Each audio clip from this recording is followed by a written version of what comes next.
wherever it comes from, even if it comes from some anthropological caveman instinct that I don't want anyone to have been with the person that I'm with, find men who have evolved, find men who have grown up a little. Even if you are a virgin watching this, you're going to know yourself better as you have sexual experiences, and that's going to make it more clear what you want. What you want to look for is not a caveman, a Neanderthal. You want to look for someone who's evolved. And what is he looking for? He's looking for that whore, who he can turn into a housewife. Hi, Matthew. I've been having anxiety for the last few years. The trigger to this anxiety is the new message that is constantly being shared. And that message is that men find women who are not virgins gross.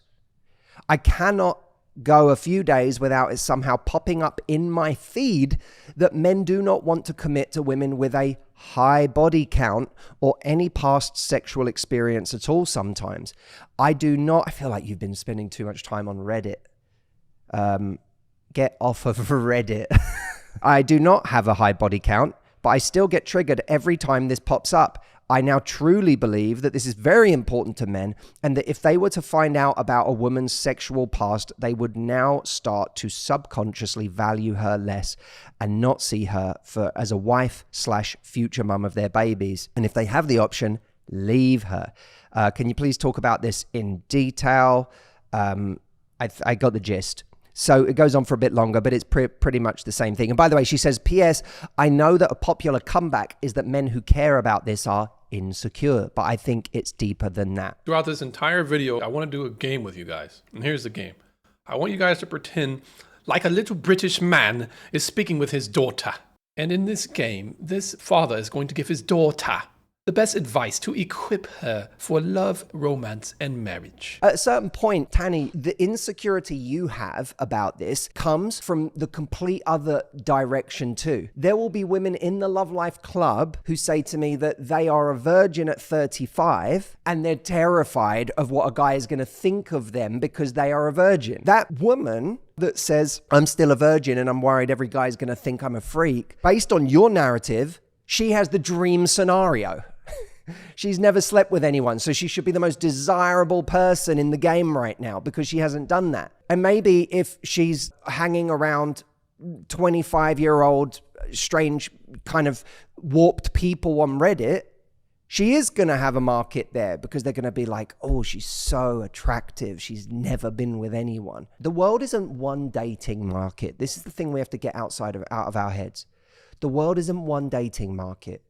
It is thousands of niche, boutique trading areas between people who value different things. Imagine the Grand Bazaar, and just everywhere there's a labyrinth of different areas trading different things based on what people want. What you put a premium on is different from what this person over here puts a premium on, and vice versa, which means that different people are valuable to different people. There is no one dating market. So remember, daughter, life is like a box of chocolate. There is no one dating market simply because one will value one thing over the other, which means there is nothing to value at all. Don't worry about value. Don't worry about the market. It's all hogwash. There's no difference between a whore and a virgin, because no matter how many glizzies you gobble, there will always be a man for you. Men, on average, are generally the same. A girl that's feminine, we want a girl that cooks for us. We want a girl that can take care of our kids. We don't want a hoe. We want somebody that's loyal. We don't want her to be fat. These are generally acceptable qualities that most men on the planet would want.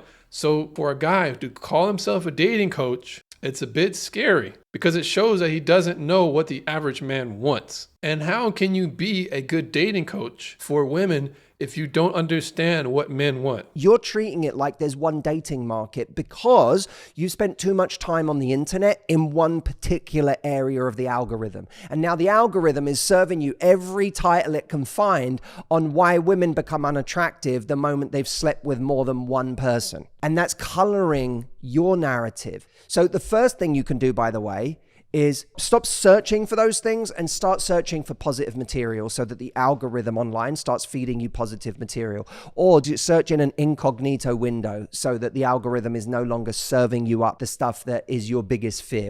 Stop spending time around people who feed that narrative or men who feed that narrative. It's important that you delude yourself and put yourself in an echo chamber and a safe space so that you can further reinforce your behavior. The problem with this is the more you hide from it, the less you understand about the men who have these opinions, which are the majority of the men. What you should be instead doing is look out for men who have this opinion and try and get an understanding, as opposed to somebody who's just going to blow smoke up your ass like this dude. In case you feel I am copping out on your question that you want me to avoid saying that men who care about this are insecure, there are obviously going to be some men who care about that. They're not men that I hang around. In your pursuit of glizzy gobbling, make sure you only hang around people who will allow you to gobble the glizzies. None of the men that I hang around get into a relationship and start by saying, how many people have you been with in the past? It's not a question that they're asking, because what they're trying to find is someone who's the kind of person they want to be in a relationship with. And by the way, a lot of guys are smart enough not to even ask the question because they don't want to know the answer. If it makes them feel weird because they don't want to talk about sexual history, and by the way, that's probably in a lot of cases better that we don't spend time doing this excavation on each other's sexual past. What's the purpose of it?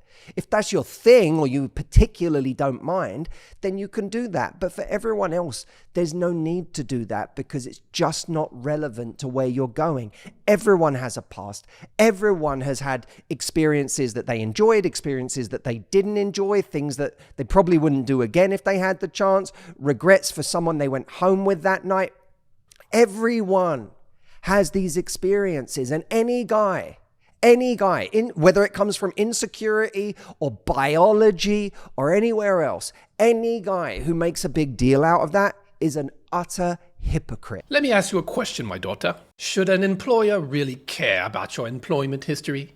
Should a person you're going to do business with, should they really care about your portfolio? So stupid. So no man should ever know about a woman's past. We shouldn't ask any questions because it's not relevant to where we're going. I can give many examples to why this is the stupidest advice I've ever heard. First off, what if you had a sexual experience that you didn't consent to? Do you not think this may shape the way you view other partners in the future? For him to say no would be the dumbest thing you could ever say to a woman who's trying to recover, or for a man who's trying to meet the woman's needs who has been in that experience. Another example, if you treat men like the Constitution, all wieners are created equal, and you have no discretion, and you're going to every hot dog stand you see after the club, then maybe there's something wrong with the way you pick your mates, and maybe I'm just a number to you.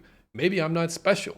A person's sexual past and how they've had sexual interactions can be good information that a person can use to see whether or not they want to be in a relationship with them. The idea that you would run your life around that group of people, which is not everyone, wherever it comes from, even if it comes from some anthropological caveman instinct that I don't want anyone to have been with the person that I'm with, and that comes from an evolutionary perspective. Plenty of things come from an evolutionary perspective, but we don't go around doing them. We live in a civilized society. There are plenty of things we can say from an evolutionary perspective that we no longer follow. Wherever the argument comes from, that narrative should not be running your life. Find men who have evolved. Find men who have grown up a little. It might be, I don't know how old you are, but it might be that you're just not in the age bracket right now where a lot of those men have done that growing up. What you want to look for is not a caveman, a Neanderthal. You want to look for someone who has evolved. His ability to value judge, his ability to discern is entirely short. And what is he looking for? He's looking for that whore, who he can turn into a housewife. So his argument is, if there is an evolutionary argument to be had, it's not relevant because there are many things that we used to do that we don't do anymore. But there are many things that we do now that we have done since antiquity. So the argument he just made here falls apart. Any man, frankly, who doesn't want to constantly torture themselves about their partner's sexual past has to get over this, because at a certain age, everyone they date has a sexual past unless they are constantly dating 21-year-olds. As a man, Tim says, I find it silly to judge a woman for their body count. We're all trying to find our person, and sex is often part of that process. Well said, Tim. Why would you judge someone negatively for their journey? That's such a great point. And by the way, that person may well know themselves better for having been on that sexual journey. I sometimes think that in many cases, not in all, but in many cases, the wish for a virgin is kind of a wish for someone who knows themselves a little less. And even if you are a virgin watching this, you're going to know yourself better as you have sexual experiences, and that's going to make it more clear what you want. Daddy? Yes, honey. I want to get married one day. How can I do that? Well, my daughter, the path to finding the man you want is you must find yourself. And the way to do that is you must visit every Wiener Schnitzel in a 10-mile radius. Go to the clubs. And don't forget to always make sure you leave with the wiener. Don't forget to visit the guy who has the little wiener station. Don't forget to visit him. Go to the Dodger Stadium and get yourself about 3 Dodger dogs. And you want to experience all the different kind of wieners there are. Get yourself some beef franks from the local grocery store. Dabble in a little bit of bratwurst and the sausage persuasion. Make sure you get them in all shapes and sizes and condiments. And after climbing that mountain of meat, you'll reach this point where you finally come to, and that's when you'll know that you've known yourself. And only then will you be ready to settle down.